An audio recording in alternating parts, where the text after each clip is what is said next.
Nothing like a brisk 5K jog in 30-degree weather to get the lungs woken up. Whoa!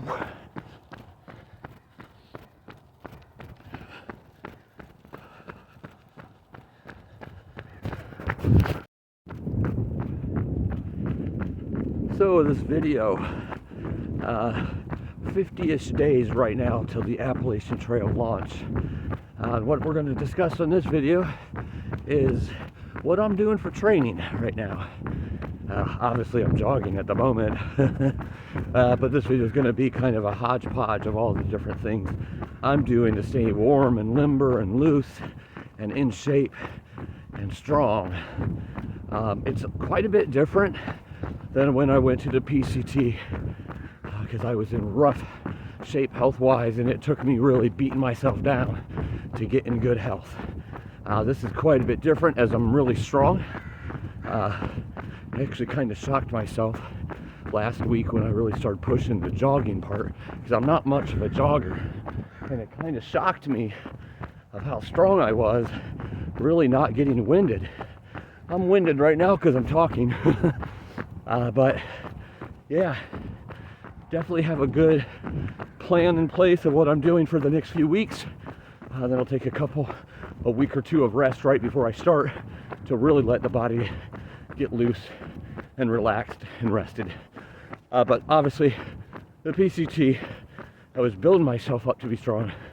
Here I'm already strong. I just need to keep being strong until I start. But at the same time, need to rest, obviously, with the osteoporosis, with the other injuries I had, and just the tiresome of the body. Needed to rest a lot. So, you have to be very balanced in your workouts and resting before getting started. And so I'll see you in the next clip because I'm getting out of breath. So, what I'm doing right now is basically running a 5K. A little less than 4 miles, a little more than 3.5. I don't remember the exact number, but I'll probably push through to 4 miles just because that's what I do. I like to overcome and exceed. But what I'm running on, just as you could see, just a random neighborhood. It's about 30 degrees right now. Frost on the streets, no ice or anything. But it's pretty flat.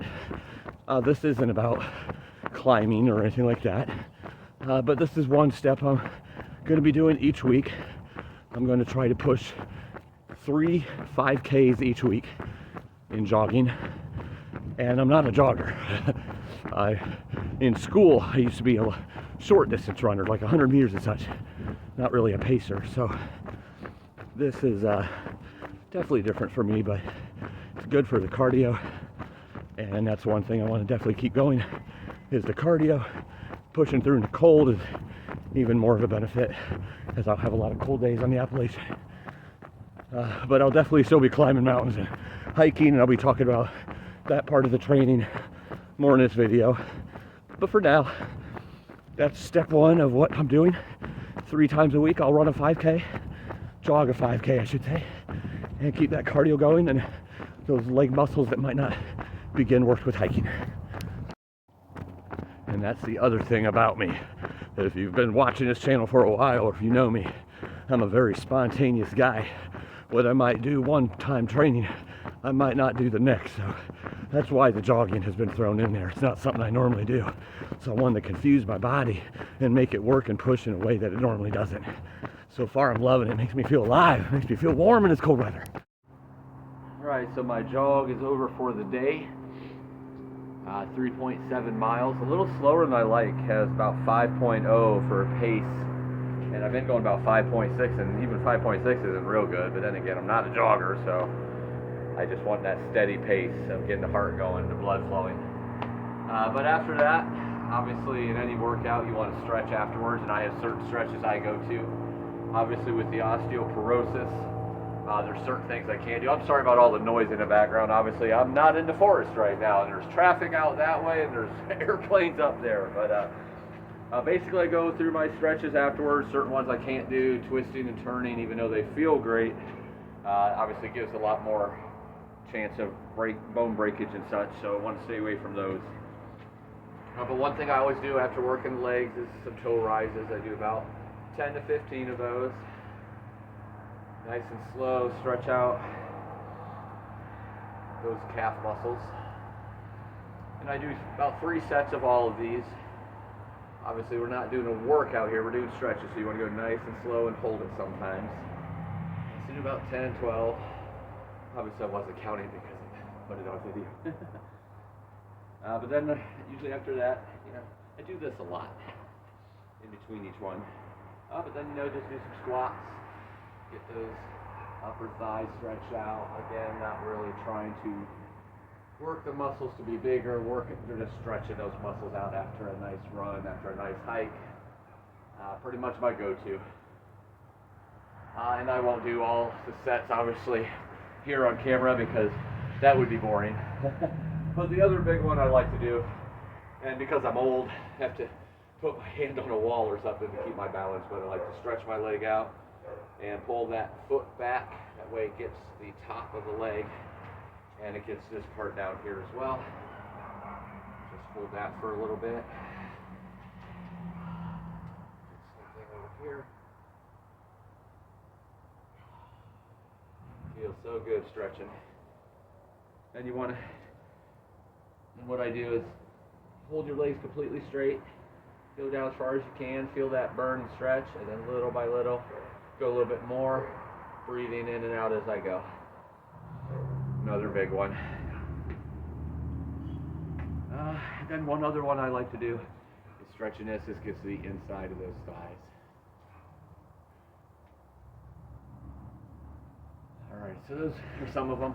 I want to get a good hip one as well, because the hip is where a lot of the osteoporosis is. I want to get one that's not going to damage it or give it a chance of breakage, but still be able to stretch it out and make it feel better after a good long hike or run.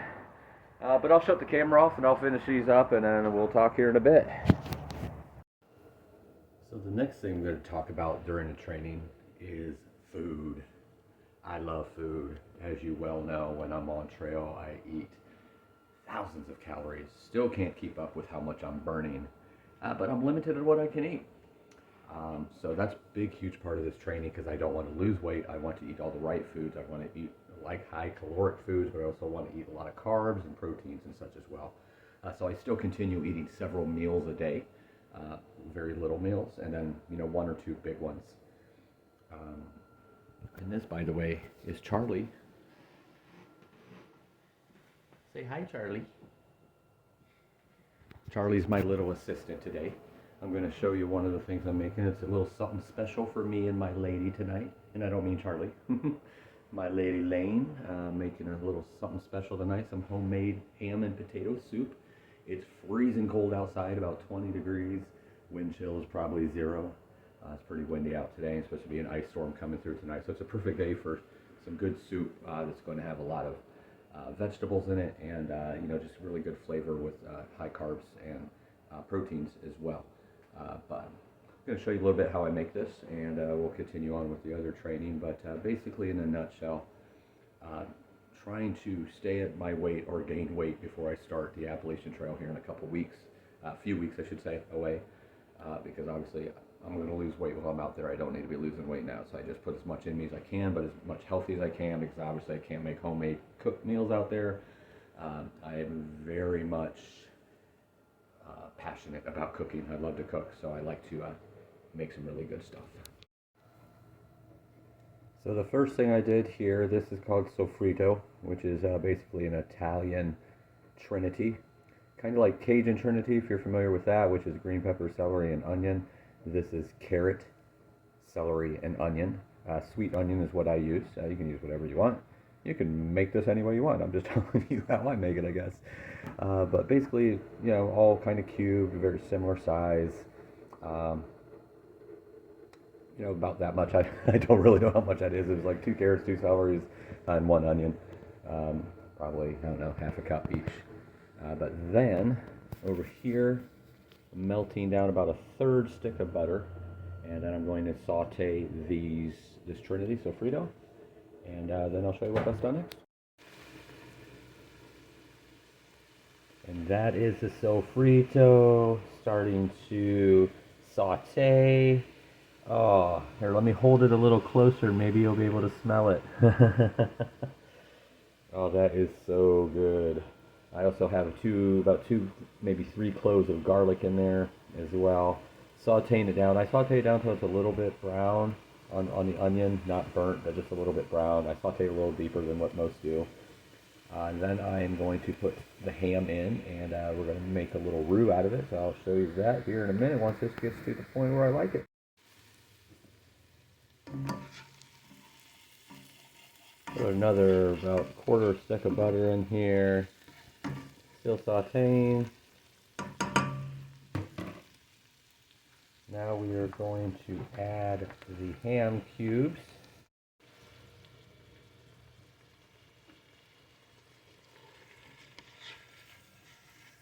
Nice chunks of ham going on in there now.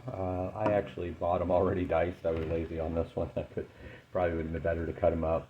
Better quality ham, but I just wanted them already chopped on this one. So I got the ham in there. Now we're going to add some flour. Okay, so now I've added some flour.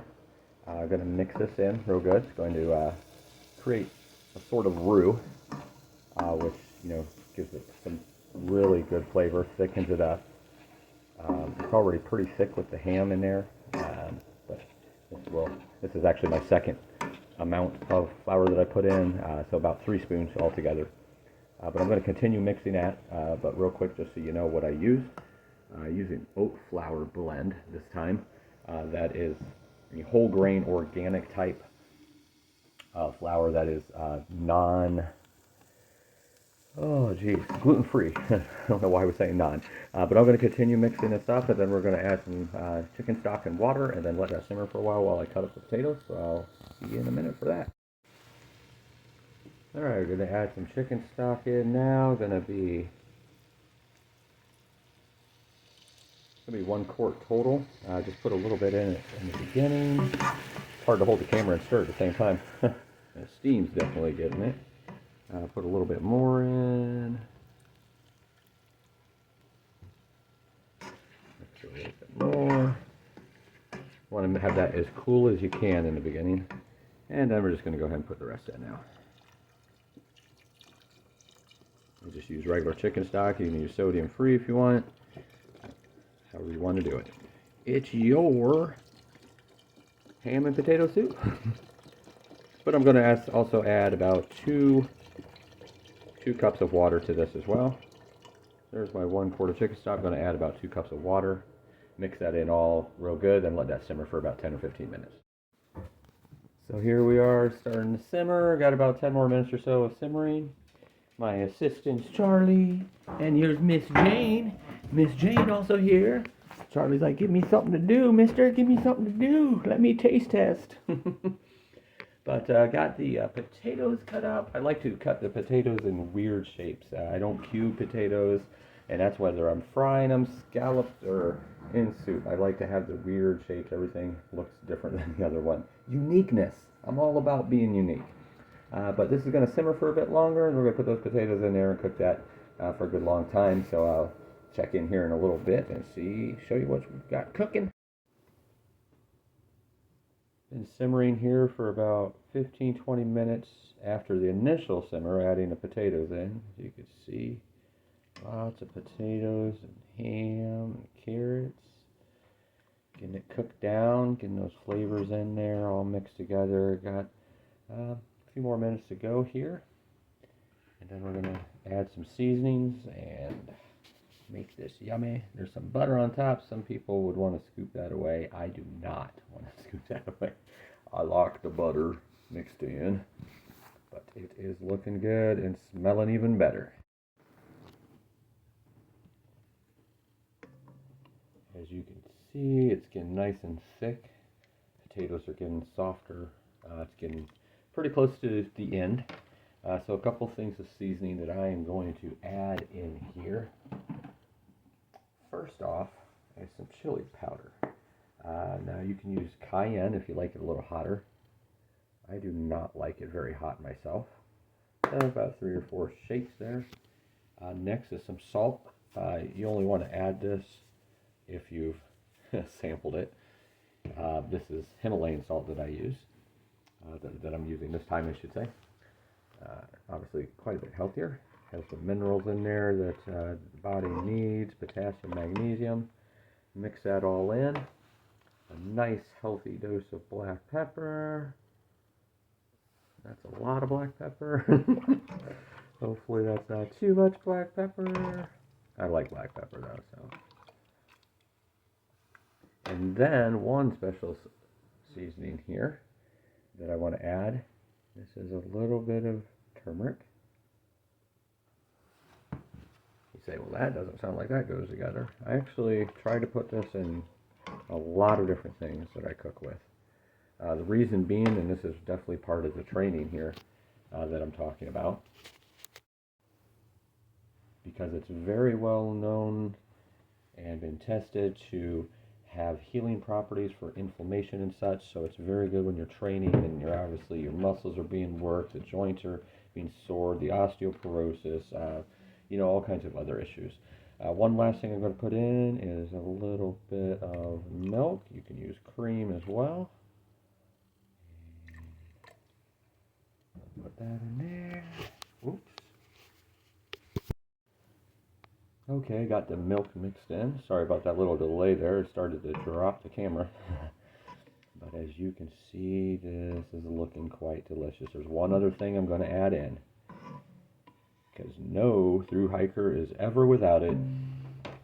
So I will be adding that in here in just a second, but I'm going to let this simmer for about 5 more minutes. I did taste it, and just enough pepper, the salt, chili, and turmeric, and milk. Just added the right amount of spice. It's looking and tasting pretty good so far.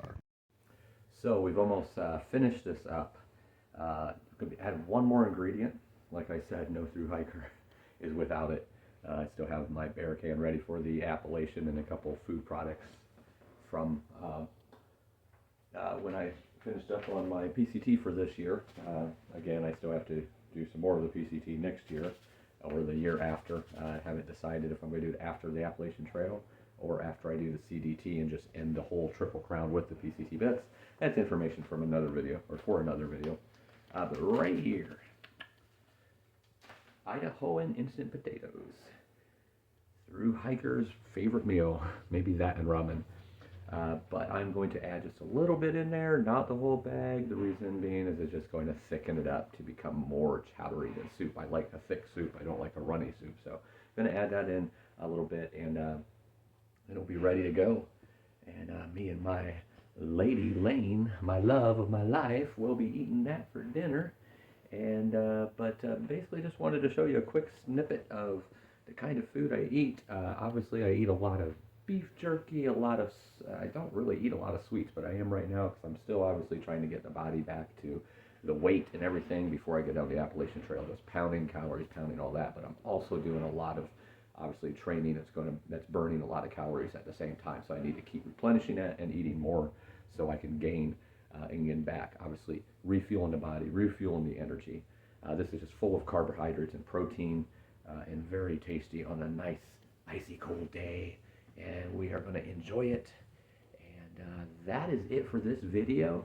There will be a part 2 to this video, which will show the mountains, the forest, the workout room, other things that I am doing in training for the Appalachian Trail this year, but showed you the jogging, showed you the stretching, showed you the eating, the food I'm partaking in, lots of vitamins, lots of minerals, lots of greens, lots of salads.